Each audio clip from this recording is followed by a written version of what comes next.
never smoke the dizzy, but we can always share some disease. It's just a cup in time. This song doesn't have to run. Life's all of us, not every moment we can be feeling fine.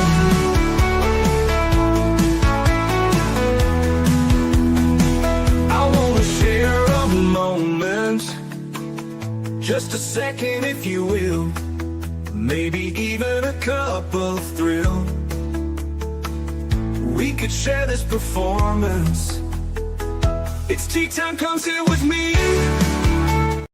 Well, welcome guys. Miss Liz is back, and that's right. And I just love that little intro my son has created for his mommy. Like, I think it's really cool. I was back here just dancing away. So thanks again for that little song, son, that you've written for mom. I think it's really cool.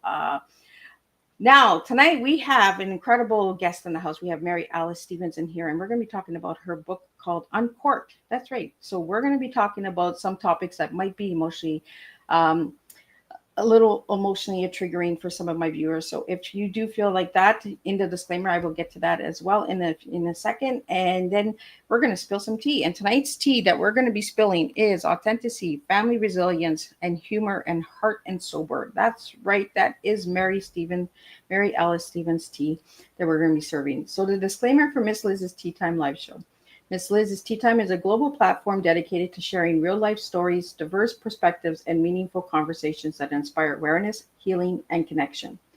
Miss Liz is going live using StreamYard. Before leaving a comment during the live broadcast, please grant StreamYard permission to display your name at StreamYard.com. Please be advised that all the content brought forward during any Tea Time show is presented in good faith. However, discussions may include opinions, beliefs, and perspectives that do not necessarily represent the views of Miss Liz or the Tea Time platform. Information shared by guests is based on their own experience and is perceived to be accurate at the given time of airing. All guest viewers and participants are responsible for using their own judgment when considering any action or decision that may relate to these discussions. Some episodes may cover sensitive topics, including, but not limited to, trauma, abuse, grief, mental health, and other emotional triggering subjects. Listeners' and viewers' discretion is strongly advised. Tea Time with Miss Liz is an open discussion forum designed to offer insight, inspire awareness, and create connection. It is not a substitute for professional, medical, legal, or therapeutical advice. If you require professional support, please seek assistance from qualified professionals or trusted resources in your area.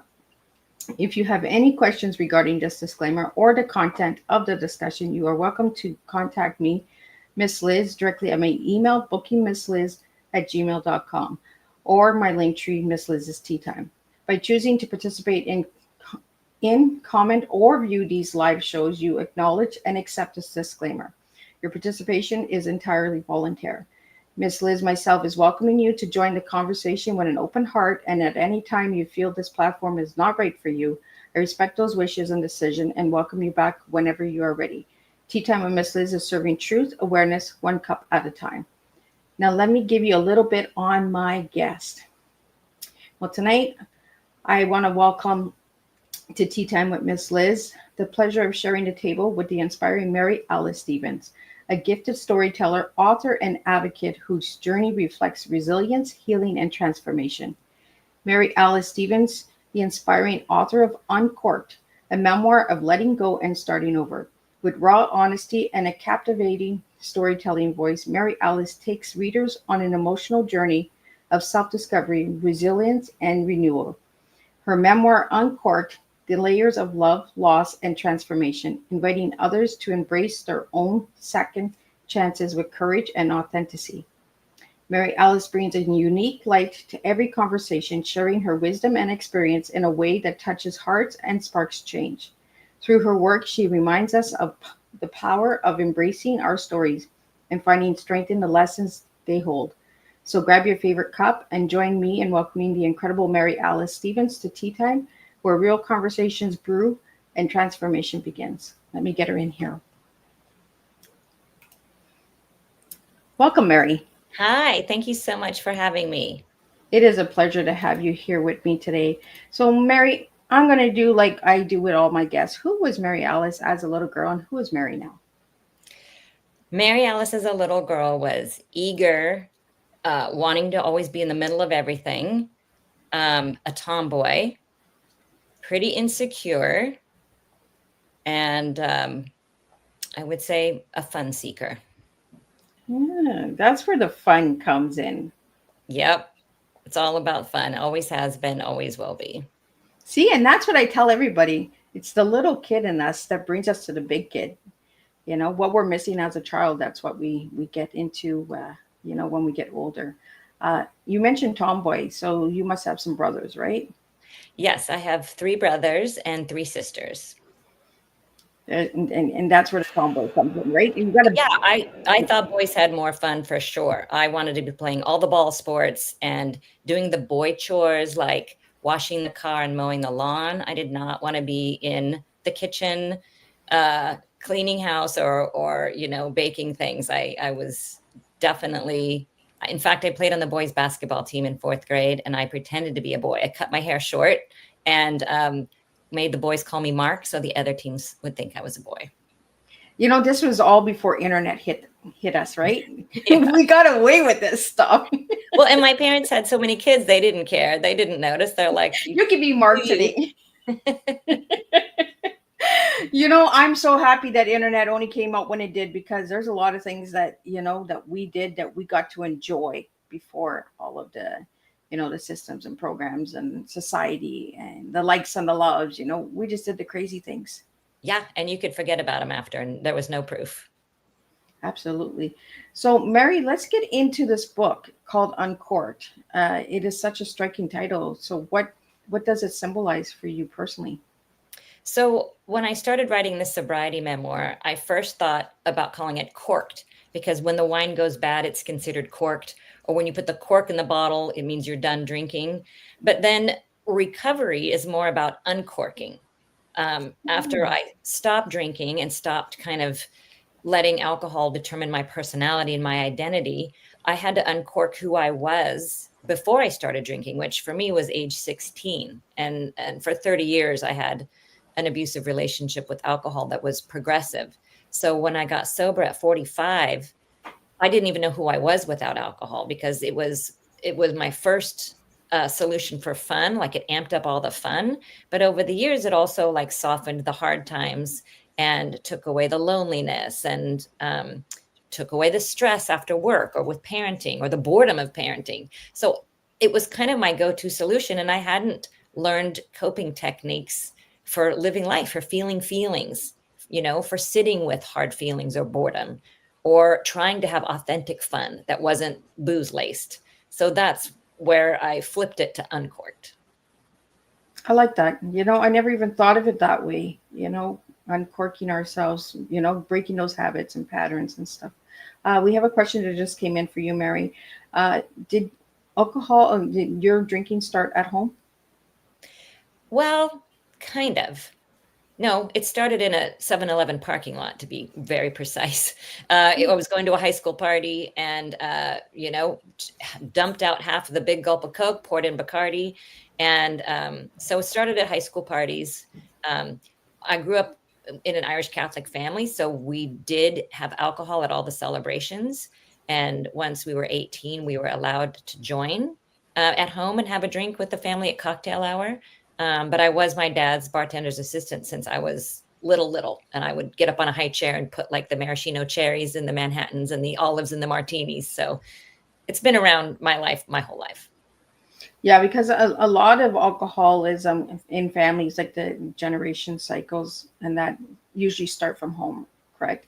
Hmm. Um, so I want to get it out there for my listeners out there, that not all alcoholism starts at home, but some does. We definitely have the gene in my family. So by reading this book, how does your family feel about the book? Well, luckily my parents have passed away. Um, not not that I spoke ill of them, but they're so private and old school that the thought I think of airing my laundry might make them uncomfortable. Like just the fact that I did anything that was not legal, let's say. I don't think they would have liked. I did tell my dad before he died that I was writing this book, and he said, he was proud of me for doing that. But I'm glad he didn't have to read it. And my siblings have all been very supportive. Well, that's nice when you got the support, right? Especially when you're uncorking yourself and doing the recovery. It's a lot better when you have a support system as well. It's so important, and I don't take it for granted. I mean, my husband has been super supportive. My kids were only 4 and 5 when I got sober, but as they grew up, I shared with them honestly, my sobriety story and answered any questions they had. And they're 18 and 19 now, so it's important for them to know that they have a chance also of being an alcoholic. So, Mary Alice, I'm going to pull up the book cover so that all my viewers can see, the ones that are watching the video. And can you explain to us how you got the cover and the pictures and images behind it, and how Sure. long it took you to write the book? So that book is published by Sibylline Press, and they have an awesome designer, Alicia Feltman, who helped me with the cover. So that title with the dropped O was my idea, and the young woman hanging on to that represents a scene at the prologue of the book. So that's me when I was 23 and I was in Ireland, and I tried to climb or scale a wall to get to a party. And I was hanging on by my fingertips, not realizing that on the other end, there was a 3-story drop. And I fell and crushed my heel and broke my back in 3 places and wound up in a body cast. And but I was in denial that alcohol had anything to do with that fall, because I'd only had 3 drinks, which was just pre-gaming for me at that time. So it's a through line in the book, my denial of my alcoholism for many years after that. So in the book, is there different, like your chapters are different parts of your journey through the recovery? Yeah. So the prologue is this fall. Chapter 1 is the last day that I drink. And then in chapter 2, I get right to sobriety, because I found in other sobriety memoirs, the book is mostly about their drinking years. And at the end, they're like, oh, and I got sober and I took up jogging and life is awesome. And that wasn't my experience. I found new sobriety, while crucial, really difficult. And there was a lot of drama there and a lot of learning to be had. So I wanted to focus on that. Like, that's the book I needed when I was newly sober. Those first days, weeks, and months, that whole first year is full of wonderful moments and challenging moments. And I wanted to be able to kind of hold somebody's hand through that process and walk them through the fire. So, Mary, writing this book, I'm guessing you read other books and you noticed that there was this story, I got sober at the end. So you brought the sober part into the beginning of the book, and then at the end, what's the ending kind of like? Spoiler, I'm still sober 14 years later. So the book takes you the book takes you through the first year of sobriety. And then I jump in the epilogue to 10 years. And then it was actually 11 years, when I was 11 years sober, that I went back to Ireland for the first time since my fall, 34 years later. And I had my husband and my kids with me. And I kind of had a life reckoning at the wall where I fell. So, Mary, when did you know that you had a problem? So I secretly knew I had a problem for a long time. And when I say secretly, I mean, I certainly didn't talk to anybody else about it. And I had a hard time admitting it to myself, because I didn't want to quit. I just thought life was going to be so miserable without alcohol, which may sound crazy to people who don't have a problem with alcohol, but it's an addiction for a reason. It gives you something, right? It was my best friend for so many years, but it was terrible. I was blackouts and hangovers and risky situations. So I had to quit, and now I forgot your question. Sorry. No, that's okay. That's okay. No, I was only asking, like, when did you realize that? When did I realize? Right. So I kept having these really shameful moments when I was hungover, and I'm like, you have a problem, you need to quit. And then my hangover would go away and I'd feel better. And I'm like, you know what? You're okay. You got it. Next time you'll know not to drink too much, or there's a lot of other people like you and they're fine. Like your job is fine. Your marriage is fine. So I knew for a while, and it wasn't until another friend of mine got sober that I found somebody that I could be honest with.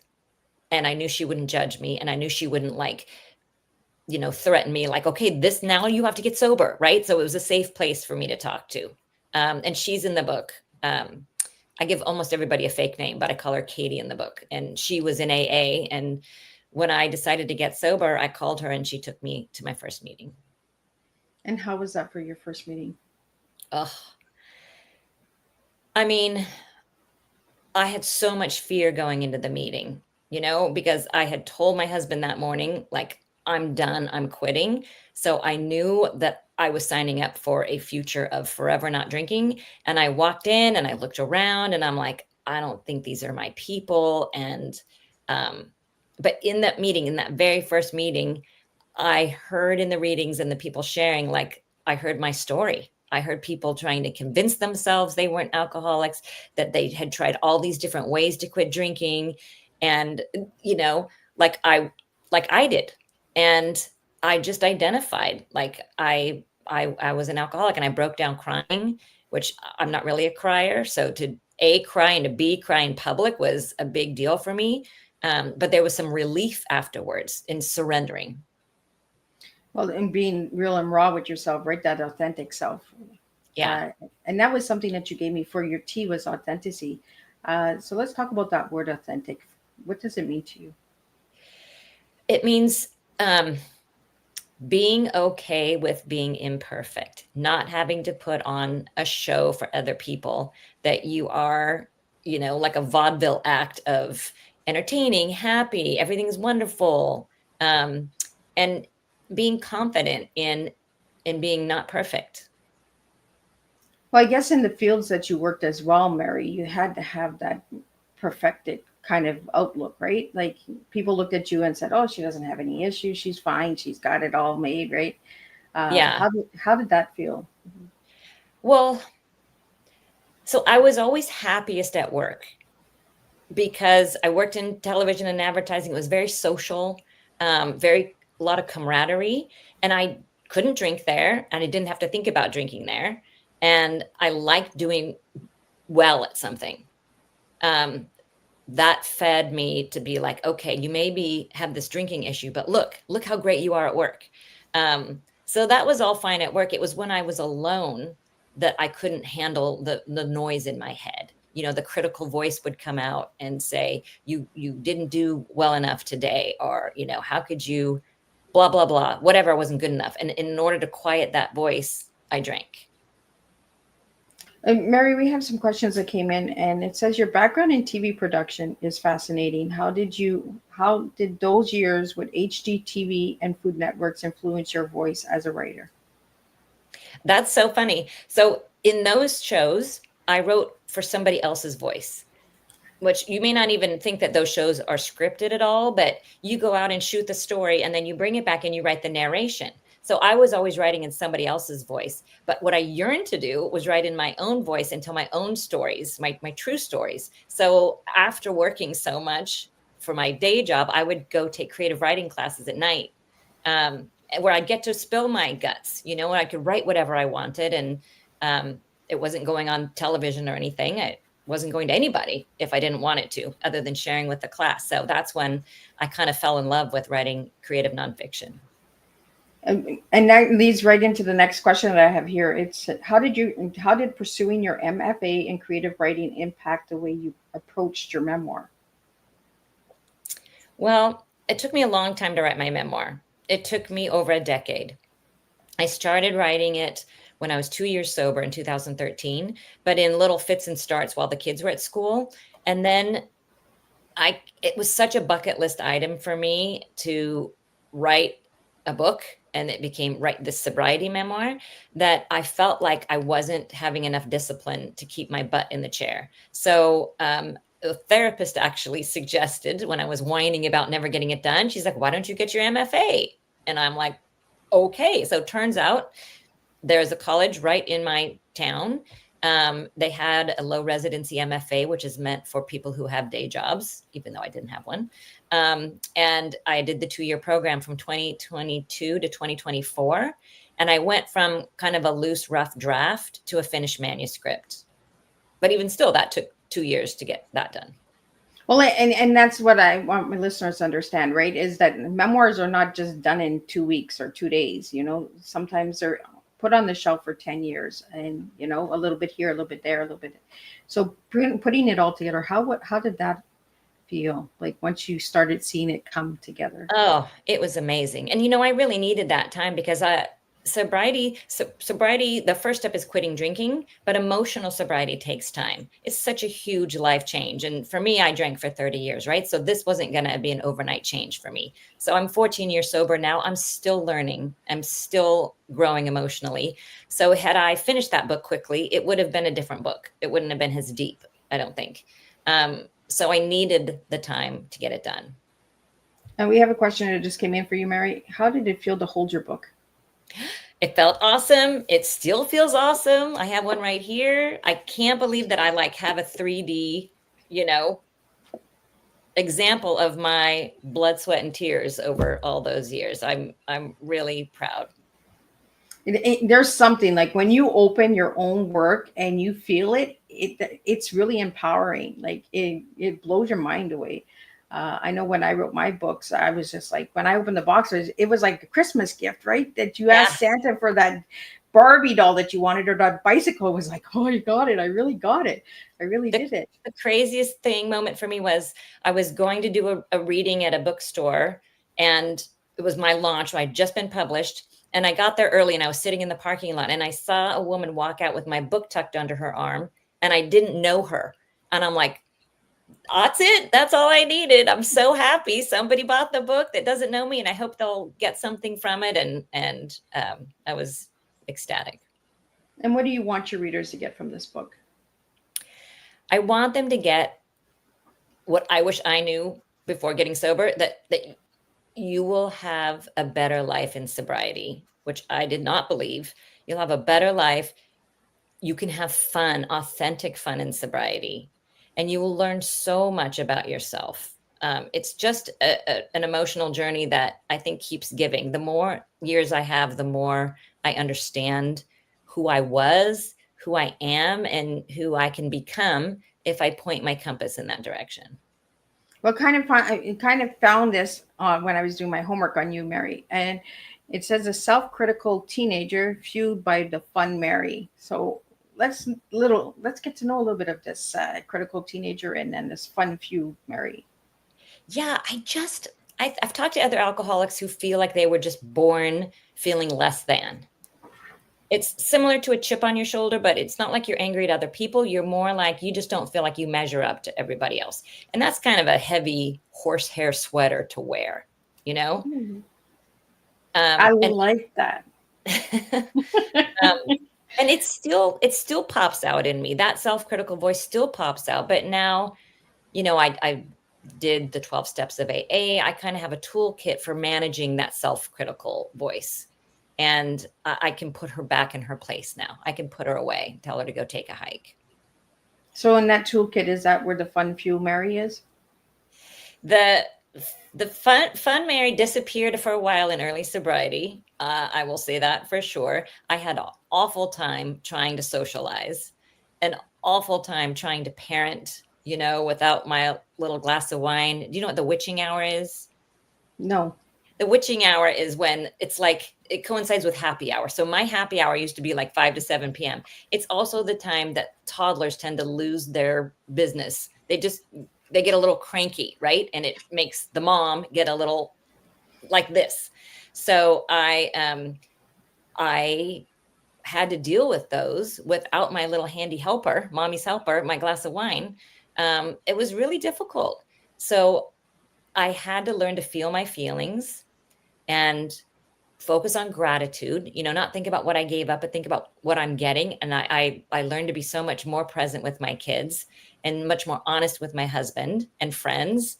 And I started learning to enjoy my own company. And then authentic fun Mary kind of kicked in. And what does the fun Mary do? Fun Mary's fun looks a little different than it used to.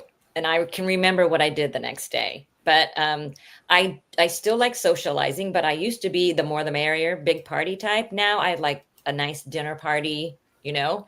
I love getting out in nature, taking walks with my dog and my husband, my kids, if I can drag them, which is almost never.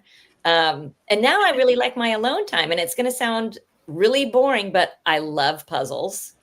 They're so meditative for me. I'm still a restless soul, so I have a hard time just sitting there and meditating. But if I'm puzzling, I'm super zen. Um, I'm dying to take a watercolor class that I will be terrible at, but I don't care. I just want to explore different arts and different things. I like cooking. Like I'll get a New York Times recipe and I find that creative, just following the directions and being like, wow, I actually made that. I like this fun, Mary, because it's trying, getting out there and just trying.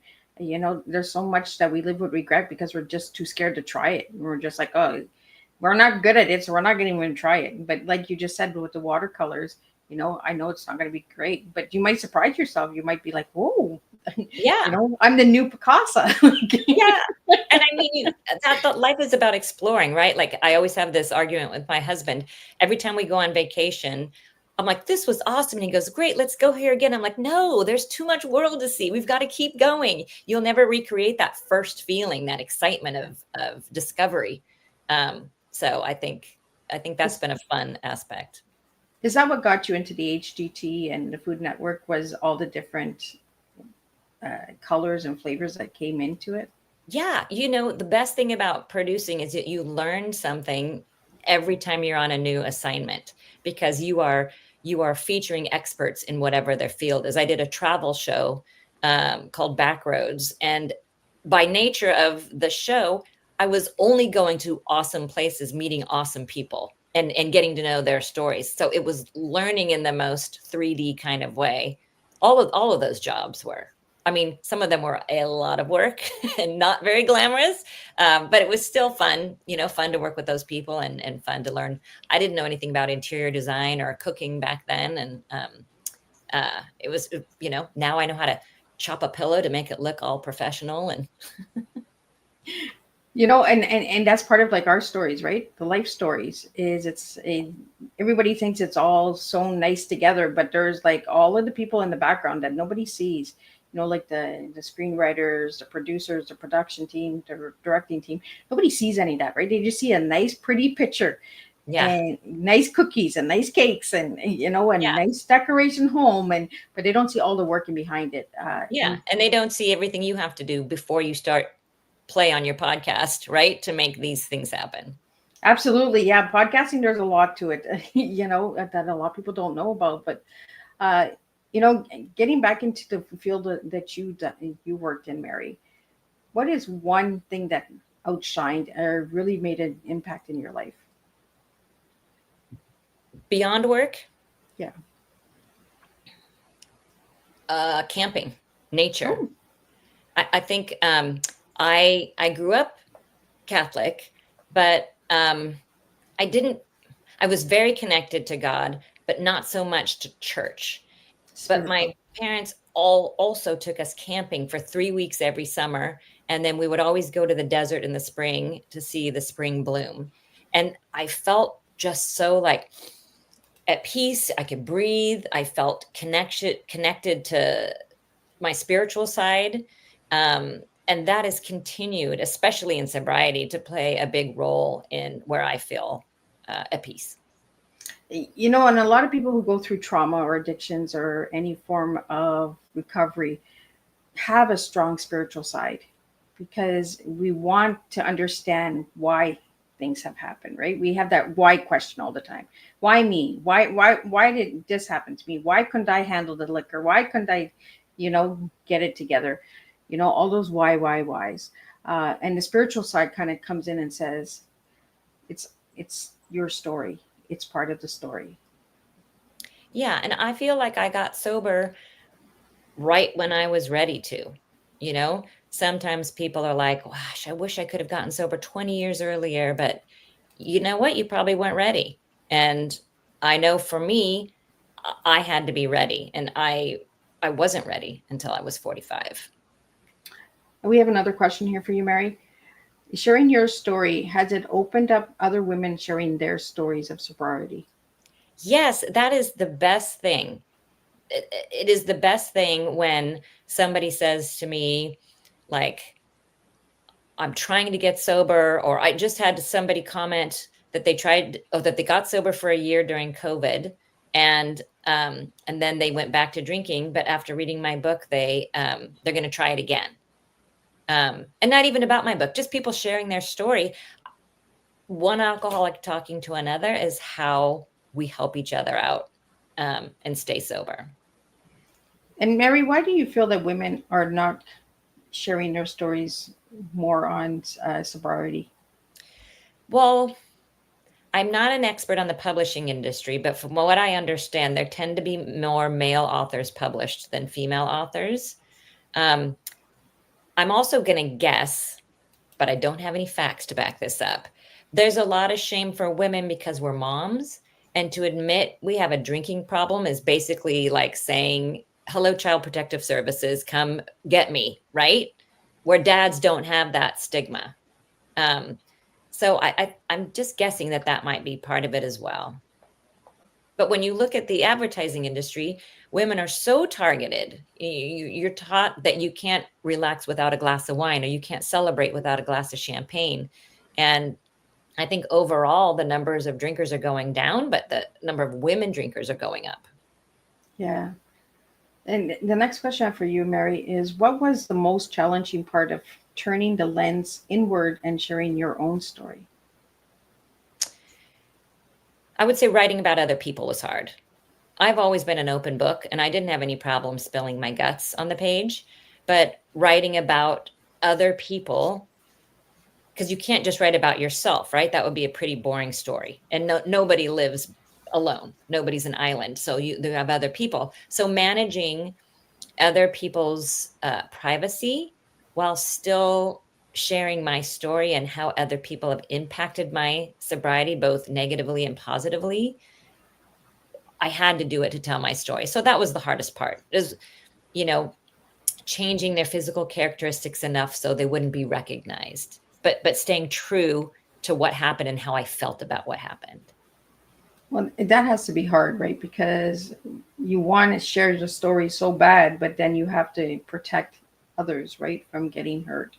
Um, when you're writing your story, was there anybody that said, "Hey, that is me" in the book? Not yet, but my book has only been out less than a month. So Oh, we'll see. so we're good, right? It's only 30 days, Liz. Like, talk to me in 6 months and see if anybody notices that it's them. My Uh, hope is my hope is people don't recognize themselves, because it wasn't my intention to embarrass anybody, but it was my intention to show other people, like, hey, there are going to be people in your life who don't show up for you and make this harder for you. And it's part of the game. But there are other people in your life who you haven't even met yet. They're going to have a huge impact on your sobriety. and the people that didn't show up, and we have these expectations in life, right? That we expect certain people to show up, or certain people to notice that there's a red flag or something is off, but those people don't notice, or they turn a blind eye to it. How did that feel? Awful. Really, I was really, really hurt, by one friend in particular who I was I thought we were close. We had our little kids together, and granted, all of our socializing was around drinking. Um, and when I stopped drinking, I expected her support, and I expected our relationship to continue for a long time. Our kids had our whole lives to grow up together. And, she kind of dumped me like a hot potato. And it really hurt. Well, it's kind of like saying you're not the fun girl anymore, right? So, Yeah. Yeah. And, or maybe she had issues with her own drinking, and maybe I was a mirror that she didn't want to look at. I don't know. and see, that's something that we don't talk about, is that mirror, right? Why a lot of people that we expect to be there for us don't show up for us. It may be the mirror that they're afraid of, right? Because it's something they have to reflect on and see it for themselves as well. I was guilty of that. My friend, who I call Katie in the book, she got sober 4 years before me. And I was like, I don't want to hang out with her. unless I'm not drinking. So she became my daytime friend. Like we would go out to lunch or something. But at nighttime, I'm like, I know I would rather be drinking, and I feel self-conscious drinking in front of her. So I'm not going to hang out with her at night. And how is that for you now, Mary, going to events and in gatherings where there is drinking? I mean, now 14 years in, I'm good. I, if I feel like, you know what, there's a point in the night where people are getting drunk and I feel disconnected from them, I will just bounce. Or I'll tell my husband, like, I think I'm out. If you want to stay, that's great. If you want to come with me, that's great. And we have a very good, open relationship about that. One of my listeners, I guess, has checked your book out, and they said your story is described as humor, heart, and sober. How do those three elements show up in your journey? Well, so I have always appreciated a good sense of humor. My family, we all grew up with a good sense of humor, but maybe to a fault. Maybe I was a little too self-deprecating, which one of my therapists, I didn't have multiple therapists at one time, but I am of a certain age. So over the years, she pointed out that my sense of humor was a defense mechanism. Um, so putting that aside for a minute, I still find it important to laugh at yourself. And there are situations in early sobriety that are laughable. Like I went to a 3-year-old birthday party, and the mom knew I was coming. She knew I had an hour drive, and I had never I never want to drive to your house. It's too far. And you better have my favorite Chardonnay waiting for me if I come. So I was maybe a week sober, and she didn't know. And I come in, and she pulls up this bottle of Chardonnay out of the cooler. My mouth is still watering. Like the ice chips were dripping off of it and was all oxidized, and she was swinging it back and forth. And I was just like mesmerized, you know? And she's like, look what I got just for you. And I'm like, no. And she was like, what? Why? And then I was like, oh my gosh, I can't tell her the truth right now that there's a party going on. So I said, I have a bladder infection. And she's like, oh, okay. And she pulled out a juicy juice box that she was serving to the 3-year-olds. That was the only thing non-alcoholic she had to offer. And I had to walk around the party with this damn juicy juice box. And I was just like, it's ridiculous, you know? You blame it on the bladder, right? I Bladder know, I problems. was cursing that came out of my mouth, but you just have to laugh at those situations. And so, I mean, and you have to find the humor in sobriety. And there is a lot of humor in sobriety. Like there's so much community around it now, whether you're in Facebook groups or Instagram or AA or any group, there's a lot of humor, and you find people laughing at things that other people would be shocked at. But if you're in our boat and you've done really stupid, embarrassing things, you can laugh about them with these people, and they get you. Yeah. Well, we said that this afternoon, with this afternoon's tea time, right? It's a coping mechanism. When things get a little too heavy, we kind of just throw that joke in there, right? We kind of just swing it in. And people are like, that's not the right time for this. But for us at that time, it is the right time, you know? So, And I think I've learned to balance it better. I think I now am able to tap into, okay, this is a hard feeling. Just sit with it, you know, and whoever you're with, just be that, be authentic with them. You don't have to make a joke out of it and make fun of yourself or whatever. Like it's okay. I don't know. I think when I was drinking, I didn't have the confidence that people would like a flawed Mary. And now I'm like, that's ridiculous. Everybody's flawed. And you feel closer to somebody when they share their flaws with you, right? let's talk about that letting go and courage and confidence and all of that. Where did that all come in? Like, was that? I think getting sober is about the most courageous thing somebody can do. I mean, don't put me to a test, but I would say it's right up there with you have to have a lot of courage to do that, to take that leap, that making this giant change when you don't think it's going to necessarily make life great for you. That takes a lot of courage. Staying with it when it's hard takes courage. Admitting you need help takes courage. Admitting like, I can't go to that party tonight. You know what? I need to go to a meeting, or I need to check in with my sober friends. Learning to put yourself first. That was a big eye opener for me. I'm not saying this as a compliment to myself, but I always put everybody else first and myself last. And that's not a good way to live. So just learning how to embrace self-care and slow down and be gentle with myself. Um, those were all advice given to me that I had to hear it about 1,000 times before it sunk in. Well, I think we're as women, as mothers, we're programmed to be that people pleaser, right? Say Yeah. yes to the kids, say yes to the kids. So the kids doesn't hate me, the kid will love me, you know. And then we do it with our friends, and then we do it with our spouses, and we do it with our coworkers, like just like me, like me, like me, until we realize that we have to like ourselves first in order for others to really truly like us. Yeah. And I really didn't like myself until I got sober, or if I was performing at work, if I was doing, then I liked myself. If I was being, I didn't like myself. Do you find by the question I got here is, how did sobriety shape your ability to reflect and write with honesty? Well, number one, I had the energy to write. Had I been drinking, I would not have had the energy. I just would have been watching TV, Um, but because I went through the 12 steps, um, honesty is a huge focus. And part of that is writing. So you have to write out, your personal inventory. So all the things that have triggered you, maybe things that you've done wrong or people have done wrong to you. So, and going to meetings and sharing super honestly with other people and hearing their honesty, it's so freeing, that I think that gave me permission, in a sense, to just start writing. And they tell you to write like nobody's going to read it. Like that's the only way to write authentically. And when you're doing nonfiction, right?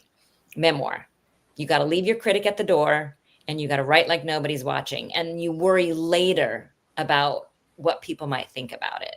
So I think I did a good job of just staying focused on my story, as if I was telling it to myself and not worrying about, anybody else's reaction to it. Mary, sharing this story tonight, it for me, we talked before, it it lets me know that it's okay to feel, that tightness once in a while, and letting that free writing honesty onto the paper, letting it out, right? Releasing it and letting go. Uh, and that's what really stood out with your story, was the letting go part and the courage of, that tightness.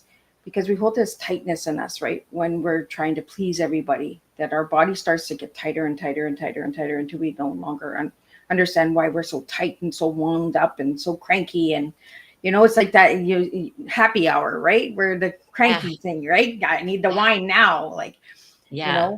um, When and I learned to zoom out in those moments and acknowledge those feelings. Say, wow, I feel really tight right now. Wow, I'm really stressed out. But just doing that in a non-judgmental way starts to kind of calm my nervous system a little bit. so I want to ask you, where do you go? Like, what creative ritual do you use before writing? Do you now, because before it was the drinking, but now you're not drinking, so Yeah, what, I'd still make myself a nice beverage, depending on the time of day. Like when I was in the zone writing the book, I would wake up still in my robe, make a really nice cup of tea, get on my couch, put my feet up. My dog would jump on my lap, and then I would kind of scooter away to put my laptop down. I'd light a nice scented candle, and I would just write until I got hungry, or had to get up to do something. But I would get in a good few hours, that way. the reason why I asked what your ritual is, because different writers have different rituals, right? And sometimes because of sobriety, the first thing you want to do is grab a glass of wine, right? And then sit down, start writing, start journaling. And then you're like, oh, no, this is the opposite of what I got to do. Yeah. Oh, So, luckily for me, I was a morning writer, so I didn't even, a glass of wine wasn't in the cards anyway. And then I had to write in the living room, even though I had this desk, which I'm sitting at right now, which is ergonomically correct and where I should have been writing. I had to sit in the living room so I could look out the window and see the hill and nature, because it just helped my mind stay focused. Sitting at the desk felt too much like work, and sitting on the couch watching nature go by felt just like I could get into this joyous space. So Maybe writing in the goofy word, but you know what I mean, like a productive, creative space. yeah. Well, you want to be comfortable, right, when you're writing because you're releasing heavy stuff. So you don't want to be in a heavy spot and then have to release heavy. Yeah. Yeah. So you mentioned tea and candles. So is there a certain flavor or scent that you use that In the calms you? morning, it was Lady Grey with almond milk creamer. In the afternoon, like right now, I'm drinking rose tea, which is lovely. And then the candle, it just has to be like a real clean, light floral scent. Nothing too overpowering, just something that makes me puts me in a little bit of a vacation mood. There we go. Vacation. And where would you like to go on vacation, Mary? Oh my gosh. Well, I'm going to Canada. Well, I'm going to become an empty nester in a couple of weeks. And my husband and I are going to Canada with another couple for a little empty nesting trip to Banff and Lake Louise and Jasper. And I'm Nice so areas. excited. Beautiful areas. You're going to enjoy yourself. And Yeah. got to check out those springs and the waterfalls. I'm telling you, it's a beautiful area. Oh my gosh. I love both of those. I love any body of water, but hot springs and waterfalls are top two. Yeah. Beautiful area. You're going to enjoy yourself for sure. I'm excited. So, Mary, if you could describe your book Uncorked in one word, how would you describe it?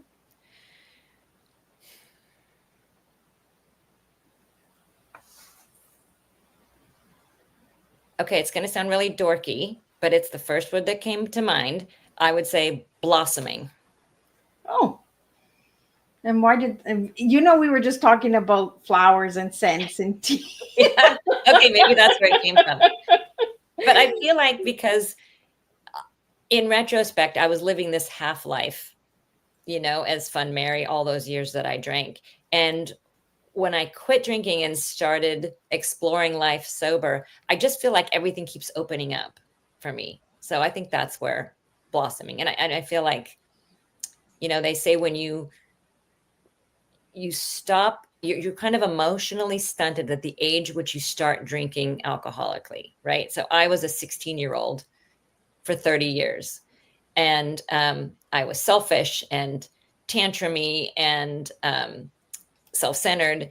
And when I quit drinking, I started being able to let go of some of that, and just kind of seeing a more full picture. So almost like a reinvention. Yeah, it was a complete new identity. It was like, and ironically, 45, like right at midlife. So it was kind of a midlife anti-crisis. Whatever the opposite of That's crisis. women get those too, right? You always hear that about the man having a midlife crisis. Us women have it too, Yes. Yeah. Yeah. Whatever the opposite of crisis is. It was my midlife blossoming. How about that? There we go. There's a blossom and reinvention. Midlife reinvention. I like that better. Right? And Mary, I want to get into your colors because you talk about blossoming, scents and flavors and all that. When I asked you what your favorite color was, you said emerald green. Why emerald green? Because that's a solid color. That's not just green, Miss Liz green. No, you went emerald green. So well, I've always identified with being Irish. Although I'm Irish American, I spent a year in Ireland, and I mean, the greens there are so beautiful, and it's nature, right? There's also a lovely emerald green jewel, but that just feels like home to me. That color. Are you a Taurus? I'm a Virgo. Oh, my birthday's tomorrow. Oh, well, happy birthday. Thank you. You know what? I'm getting a lot of birthdays this year with my tea time guests. I have a guest that's coming next week and it's his birthday too. And I'm just like, well, I'll be celebrating your birthday with you. So well, that's good. I get to celebrate a day early with you, Mary. This will be my kickoff event. Right? And yet the word that you gave me to describe yourself was resilient. Why that word? Well, that accident I had in Ireland was no picnic. I was 23, alone, far, far from home, and with under threat of paralysis. I had to be sandbagged in that hospital bed for 3 weeks and have surgery on my heel and be put in a body cast and a leg cast and then carry on for the rest of the year. I'm resilient. I had a tough first marriage that didn't work out. I had a brother pass away. He died falling off a cliff. It was very traumatic. He was 32 when I was 30. Um, and sobriety, like that's, to get through that and to have been able to stay sober through difficult moments, both of my parents passing. I thought, like, I don't know how I'm going to stay sober when my mom dies. But I did. And same with when my dad died. And, stuff still comes up. Stuff's going on in my life right now. And I feel like I am resilient. I love that you said that, Mary, because there's so many people that says, "Oh, she has it all together. She just wrote her book. She's memoir. Everything is fine and dandy." No, she still has stuff going on, guys. Like it Oh yeah, never ends. life is on fire right now. But it's great to be able to just say, okay, this is what's going on right now, and we'll get through it. And you got to find your moments of happiness in there, and stay present with your family and friends and your dog.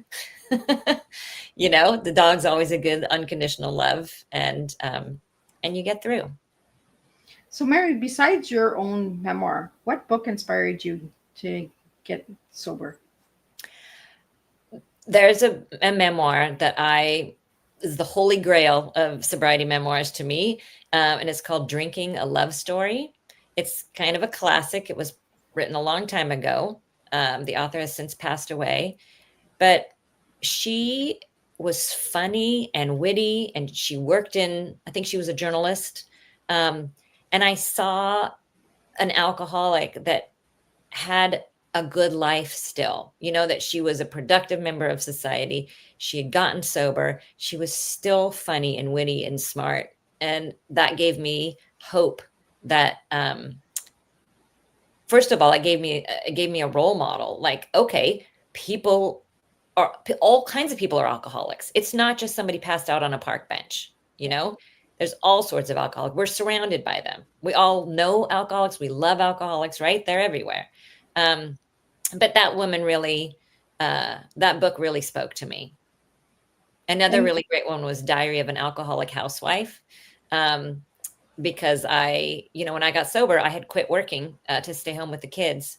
And that was no picnic. I was starting to drink when I shouldn't, when I was in charge of the kids. So that book, was like, wow, here is a mom sharing her story, spilling her guts about what happened, and how courageous is that, So those two books are kind of my OGs of sobriety memoirs.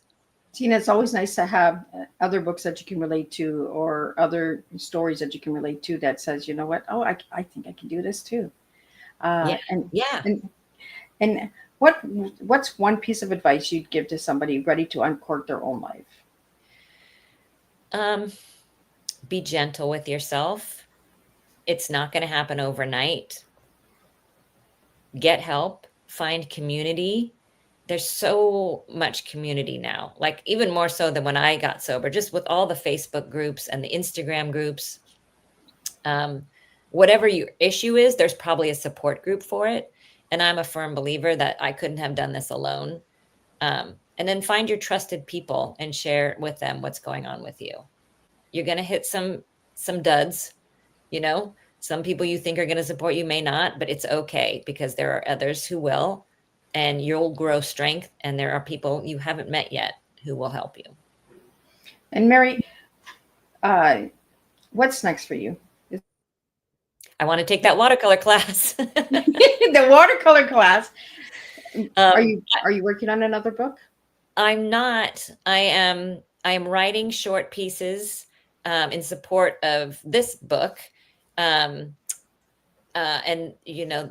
what I'm learning is, when you publish a book, there's a good 6 months where you devote after that to making sure the book sees the light of day. So I'm enjoying going on this podcast with you and making people more aware of it. And I'm, I want to do what I can after 10 to 13 years of hard work to make sure the book gets out to people who need it. So I think that will take me over the next 6 months. And then I don't know what's next for me, but I'm super excited about that.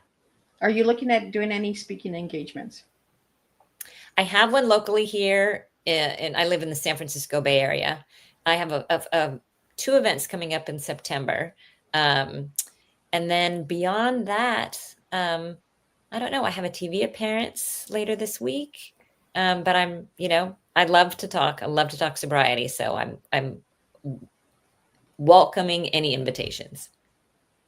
And if I give you the word letting go and starting over, what does that mean for you?